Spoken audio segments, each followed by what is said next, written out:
2 महीने से आरक्षण के विरोध की आग में झुलस रहे बांग्लादेश में तख्ता पलट हो गया है।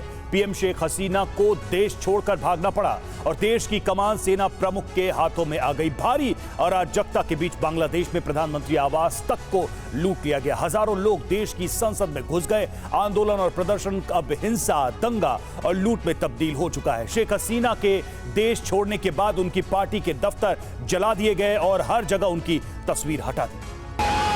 सड़क पर नारेबाजी करने वाली भीड़ प्रधानमंत्री आवास के भीतर थी।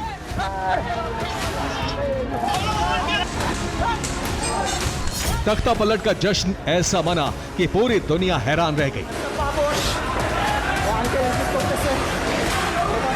कोई शेख हसीना के बेडरूम में तस्वीरें खिंचवा रहा था, तो कुछ लोग पीएम आवास के किचन में तैयार लंच का लुत्फ उठा रहे थे। जहां कुछ घंटे पहले तक पीएम शेख हसीना मौजूद थी, वहां उन्मादी भीड़ जमा थी।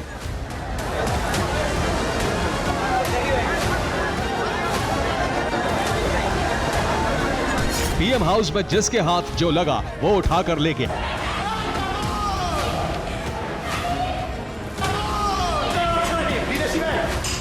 कपड़े, बर्तन तक लूट लिए गए। सेना की तरफ से कोई रोक टोक नहीं थी। पीएम हाउस में घुसी भीड़ को खुली छूट थी।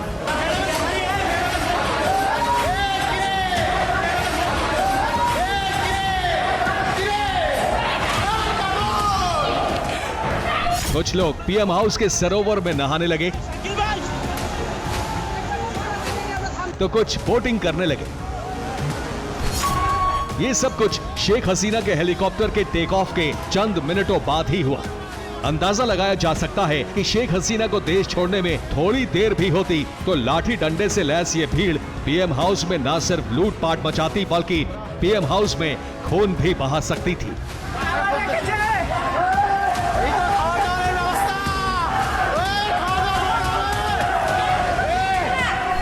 लेकिन तख्ता पलट की तैयारी तो सेना शायद पहले ही कर चुकी थी। यही वजह है कि ढाका की सड़कों पर भारी भीड़ उमड़ते ही सेना ने पीएम शेख हसीना को देश छोड़ने का अल्टीमेटम दे दिया। रिपोर्ट के मुताबिक शेख हसीना को सिर्फ 45 मिनट का वक्त दिया गया। पीएम हसीना इस्तीफे से पहले भाषण रिकॉर्ड करना चाहती थी, लेकिन सेना के अल्टीमेटम की वजह से ऐसा नहीं हो सका। सेना के जवान खुद जगह जगह से शेख हसीना की तस्वीरें उतारते नजर आए।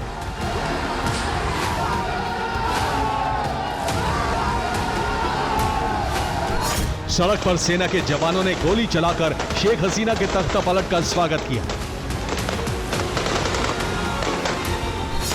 देश में हालांकि अराजकता का माहौल 24 घंटे पहले ही बन चुका था, लेकिन तख्ता पलट के बाद देश के पीएम हाउस से लेकर संसद तक प्रदर्शनकारियों का कब्जा हो गया। संसद में भीड़ ने भारी तोड़ फोड़ मचाई।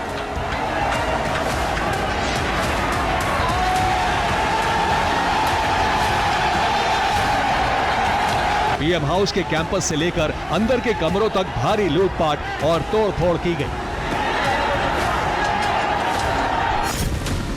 सोमवार की दोपहर सबसे पहले शेख हसीना के इस्तीफे की खबर आई और फिर हेलीकॉप्टर की इन तस्वीरों से देश छोड़ने का दावा किया गया।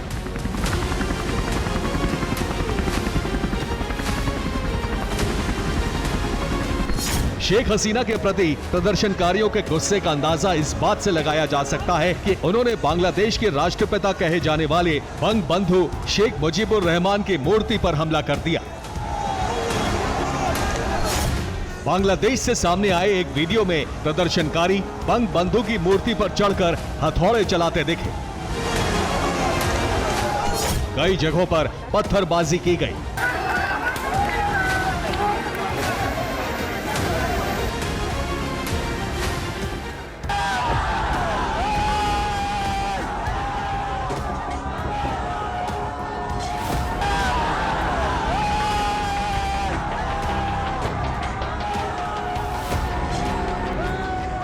बांग्लादेश की संसद में हजारों लोग जमा हो गए थे।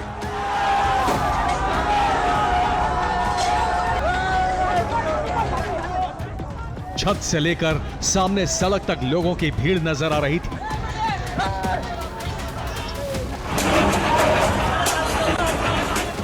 ढाका के कॉक्स बाजार में तो बाकायदा जेसीबी मशीनें मंगवा ली गईं ताकि हसीना सरकार की हर निशानी को मिटाया जा सके।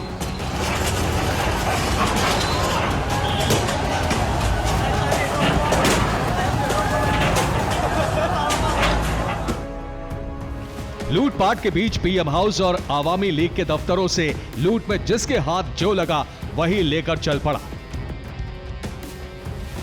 सड़क पर लोग रिक्शे से लूट के सामान को ले जाते दिखे।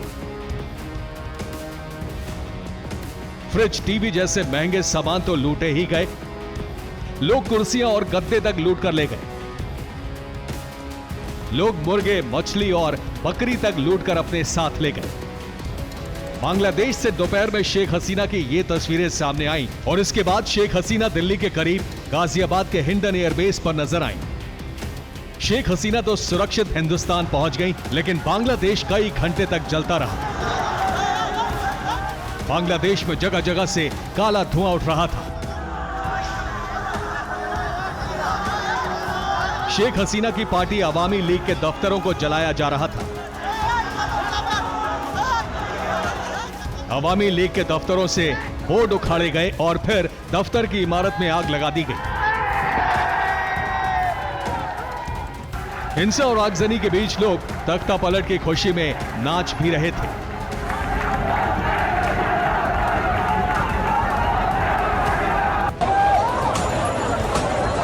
बंग बंधु मेमोरियल म्यूजियम को भी प्रदर्शनकारियों ने आग के हवाले कर दिया।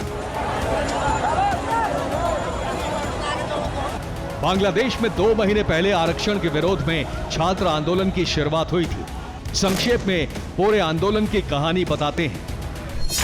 5 जून हाईकोर्ट ने स्वतंत्रता सेनानी के रिश्तेदारों को नौकरी में 56% कोटा देना तय किया। 12 जुलाई कोटा का विरोध तेज होता गया, प्रदर्शन हिंसक हुआ और दुकानें जलाई गईं। 14 जुलाई शेख हसीना के प्रदर्शनकारियों को गद्दार कहने के बयान पर हिंसा भड़की। 19 जुलाई पुलिस की गोलीबारी में एक दिन में 60 लोगों की मौत हो गई। 21 जुलाई सुप्रीम कोर्ट ने नौकरी में कोटा को घटाकर 7% कर दिया। 2 अगस्त ढाका समेत कई इमारतों में फिर हिंसा भड़क गई। 4 अगस्त पुलिस की गोली और हिंसा में एक दिन में 100 लोगों की मौत हो गई। सोमवार को ढाका में बड़े प्रदर्शन की तैयारी थी। लोग सड़क पर उतरे और दोपहर तक बांग्लादेश में तख्ता पलट हो गया। Bureau report, TV9 Bharatvarsh.